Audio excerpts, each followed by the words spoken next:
Hey there, sales champions, and welcome back to Blackwoods Academy's Sales Tip of the Day. We're going to be diving into a psychological principle that's very important for every salesperson to know, and it's cognitive dissonance. So you've been there, the buyer shows interest, seems ready to, sign on the dotted line to close the deal, but then hesitates or ghosts you or, altogether just disappears. What happened? It's not your pitch, it's cognitive dissonance. So let's break it down. Understanding why it happened, and most importantly, how to overcome it and close more deals. So to start it off, look, we gotta first know what it is, and not everyone has heard about this. Not everyone has delved into this. At the core, cognitive dissonance is the discomfort people feel after they, when they hold two conflicting beliefs, or if they're making a decision and they're not sure of which one is correct and they don't like fully align with what their values or expectations are. So in sales, this happens right before or after someone commits to a purchase. So they think, do I really need this? Or am I making the right choice? Their brain is trying to resolve the tension between wanting the benefits of your product and the fear of making the wrong decision. One of the things what keeps buyers from buying most of the time is, are they making a mistake? Like nobody wants to be looked upon as an idiot or a fool. And sometimes people will choose the devil they know rather than something they don't know.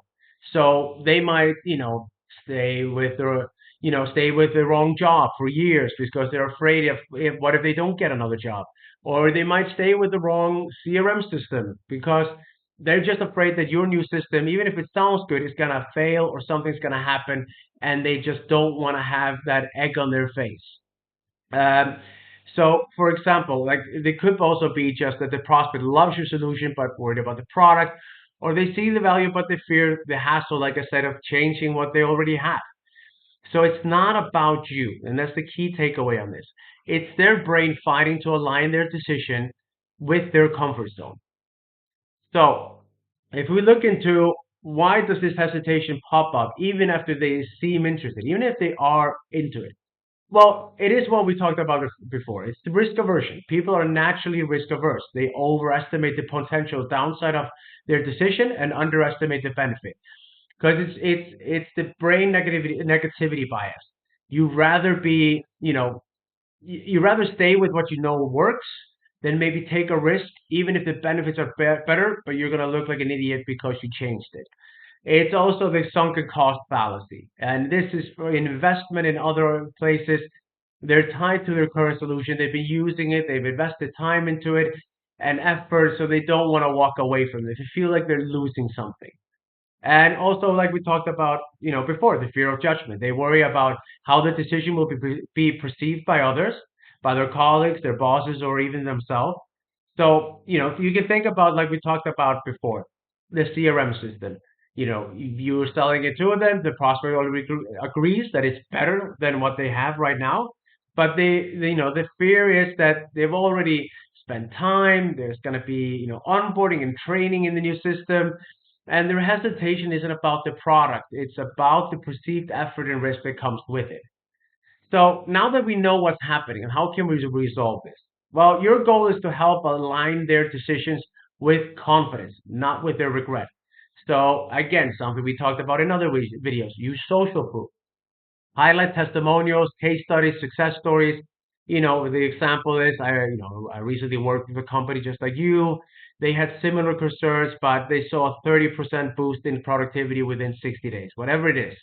And why this work is people trust the experience of others, especially when those people have faced similar, challenges. So if you have someone from the similar industry with similar issues, you got a case study for them, this is the time to put it in. Even if they, are signing, you still need to tell them. Like even if they signed and go, okay, let's do it, like I'm in. You don't want to just go, great, sign the contract, I'll talk to you later, bye. You want to still give them that reassurance of like, look, you're making a great decision for your company. Like company X, when they did this, they saw that productivity. I told you about that case study. I will be shocked if we don't get the same result here. I can, almost guarantee it. Like you can, of course, maybe never guarantee it, but you could use some of it. And it's yeah. I mean, if you can, if you can guarantee it, if you can at least, offer them a 90-day trial and then refund, those 3 months if it's a subscription program or something, no questions asked, that's great. It is not going to work for all products, and I'm not saying you should do it, but it could be. The guarantee would shift the focus from the fear of loss to confidence in the game. So if you can offer them 3 months to try it out as well and all those things, there are ways to do it. You kind of have to think about what your product is and what it's not. Look, like if you're selling, for example, to supermarkets, most of the time they won't buy your product the first line, like what they're putting up in the shelves. They'll buy the resupply. They'll buy the products that they need to reshelf to put back up there because products sold. I sold fish oil for a while, like a high end, like the second most expensive fish oil in the world, and we still had to give stores product so they could stack it up on their shelf. And when they sold, they bought the restock, and that's how the whole thing started. So we were taking away from them that risk aversion or that hesitation of because they were taking down something that was selling. Maybe it wasn't selling well, but at least it was selling. So we took away that worry by offering them free product to try this out. They could always go back to the old one if they want. So also, you want to align with their goals. Reiterate how your product fits their objectives. You mentioned you want to reduce your manual processing. This solution is specifically designed to save your team hours every week. And it's just reinforcing that your solution is going to do what you promised them. And it should. And then, of course, like I said, post sale, you want to reassure them again. Follow up after the deal and to confirm that their decision was right. Hey, after you signed it and they started using it, check in on them. That's how you build a long term relationship, like we talked about in other videos. I just wanted to check in. I wanted to see how things are going. Remember, this tool is, all about helping you hit that growth target even faster. And this helps because it just strengthens the trust. It reduces the buyer's remorse that can come in, and also it builds up that relationship. So some actionable tips for you. Review your follow-up emails. Add a success story or a testimonial. Send them even after they bought it. If there's a case study that you suddenly got a new one, send it to existing clients. Even if they bought it, send it to them. They might go to a different company and remember you. Or if they're in a subscription mode, definitely send them to keep them subscribing. Reframe the objection. Use language that shifts the focus from cost to value. And set up a post-sales touchpoint. Schedule a check-in week after closing a deal to keep the relationship strong. Remember, sales isn't just about closing the deal, it's about making sure your buyer feels good about the decision every step of the way. So, look, there you have it. Cognitive dissonance isn't the end of the road. It's an opportunity to build trust and show value.